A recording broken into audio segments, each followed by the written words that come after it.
Hi hello welcome back to my channel. ಇವತ್ತಿನ recipe ಬಂದು ರವೆ ಉಂಡೆ ಅಥವಾ ರವಾ ಲಡ್ಡು.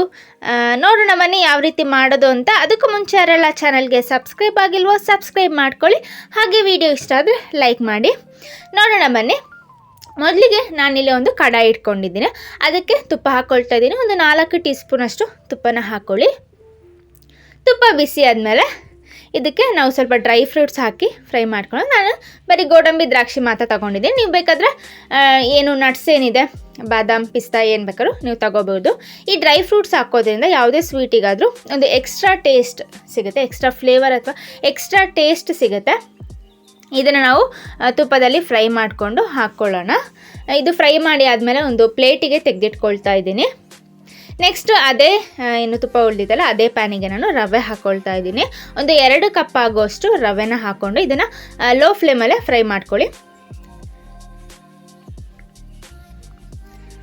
ಸೊ ಇದನ್ನು ಒಂದು 3 ನಿಮಿಷಗಳ ಕಾಲ ಇದನ್ನು ಫ್ರೈ ಮಾಡ್ಕೊಳ್ಳಿ. ಮಧ್ಯದಲ್ಲಿ ಸ್ವಲ್ಪ ತುಪ್ಪ ಬೇಕು ಅಂದರೆ ಹಾಕ್ಕೊಳ್ಳಿ. ನಾನಿಲ್ಲಿ ಒಂದು 2 ಟೀ ಸ್ಪೂನಷ್ಟು ತುಪ್ಪನ ಹಾಕ್ಕೊಂಡು ಫ್ರೈ ಮಾಡ್ಕೊಳ್ತಾ ಇದ್ದೀನಿ. ತುಪ್ಪ ಹಾಕಿದರೆ ಅಷ್ಟೇ ಚೆನ್ನಾಗಿ ಫ್ಲೇವರ್ ಬರುತ್ತೆ. ಅಂದರೆ ತಿನ್ನಬೇಕಾದ್ರೆ ಒಂದು ಟೇಸ್ಟೇ ಬೇರೆ ಥರ ಇರುತ್ತೆ ತುಪ್ಪ ಜಾಸ್ತಿ ಹಾಕಿದರೆ. ಸೊ ಇದು ಫ್ರೈ ಆಯಿತು ಅಂತ ಒಂದು ಘಮ ಬರುತ್ತೆ, ಒಂದು ಫ್ರೈ ಮಾಡ್ತಾನೆ ಒಂದು ಘಮ ಬರುತ್ತೆ. ಆವಾಗ ನೀವು ಇದನ್ನು ಆಗಿದೆ ಅಂತ ಅಂದ್ಕೋಬೋದು. ಇದನ್ನು ಲೋ ಫ್ಲೇಮಲ್ಲೇ ನೀವು ಫ್ರೈ ಮಾಡ್ಕೊಳ್ಳಿ. ನಿಮಗೆ ಏನು ಸ್ವಲ್ಪ ಎಕ್ಸ್ಪೀರಿಯೆನ್ಸ್ ಇದೆ ಅಂದರೆ ನೀವು ಬೇಕಾದ್ರೆ ಹೈ ಫ್ಲೇಮಲ್ಲಿ ಮಾಡ್ಕೋಬೋದು. ಬಿಗಿನರ್ಸ್ ಆದರೆ ಲೋ ಫ್ಲೇಮಲ್ಲೇ ಇಟ್ಕೊಳ್ಳಿ, ಯಾಕಂದರೆ ರವೆ ಬೇಗ ಸೀದೋಗ್ಬಿಡುತ್ತೆ. ಇದು ಆಗಿದೆ. ಅದಾದಮೇಲೆ ಇದಕ್ಕೆ ಒಂದು ಕಪ್ ಆಗೋಷ್ಟು ಕೊಬ್ಬರಿ ತುರಿನ ಹಾಕ್ಕೊಳ್ತಾ ಇದ್ದೀನಿ. ಇಲ್ಲಿ ಸ್ವಲ್ಪ ಜಾಸ್ತಿನೇ ಇದೆ. ಎಷ್ಟೇ ಜಾಸ್ತಿ ಹಾಕಿದ್ರು ಇದಕ್ಕೇನು ಇಷ್ಟೇ ಬೇಕು ಅಂತ ಇಲ್ಲ.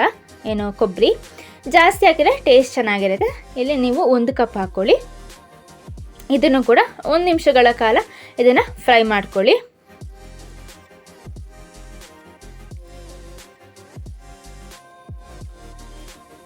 ಅದಾದಮೇಲೆ ಇದಕ್ಕೆ ಸಕ್ಕರೆ, ನಾನಿಲ್ಲಿ 1.5 ಕಪ್ ಆಗೋಷ್ಟು ಸಕ್ಕರೆ ಸಕ್ಕರೆ ಪುಡಿ ಮಾಡಿ ಹಾಕ್ಕೊಳ್ತಾ ಇದ್ದೀನಿ. ನೀವು ಬೇಕಾದರೆ ಹಾಗೆ ಕೂಡ ನೀವು ಸಕ್ಕರೆನ ಹಾಕ್ಕೋಬೋದು, ಟೇಸ್ಟು ಕೂಡ ಸೇಮ್ ಇರುತ್ತೆ.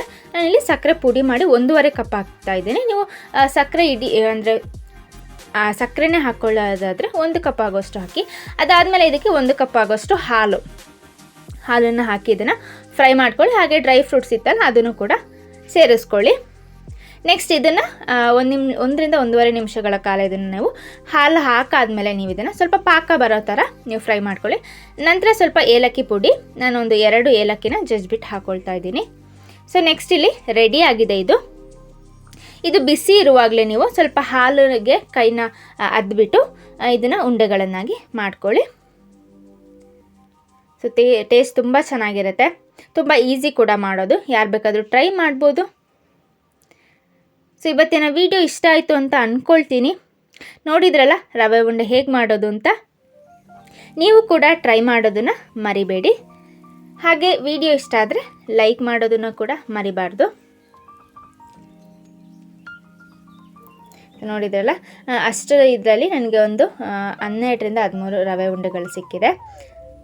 ಸೊ ಟೇಸ್ಟ್ ಕೂಡ ತುಂಬ ಸಾಫ್ಟಾಗಿರುತ್ತೆ. ಸೊ ನೋಡಿದ್ರಲ್ಲ ಇವತ್ತಿನ ವಿಡಿಯೋ ಇಷ್ಟ ಆಯಿತು ಅಂದ್ಕೊಳ್ತೀನಿ. ವಿಡಿಯೋನ ಇಲ್ಲೇ ಎಂಡ್ ಮಾಡ್ತಾ ಇದ್ದೀನಿ. Thank you for watching.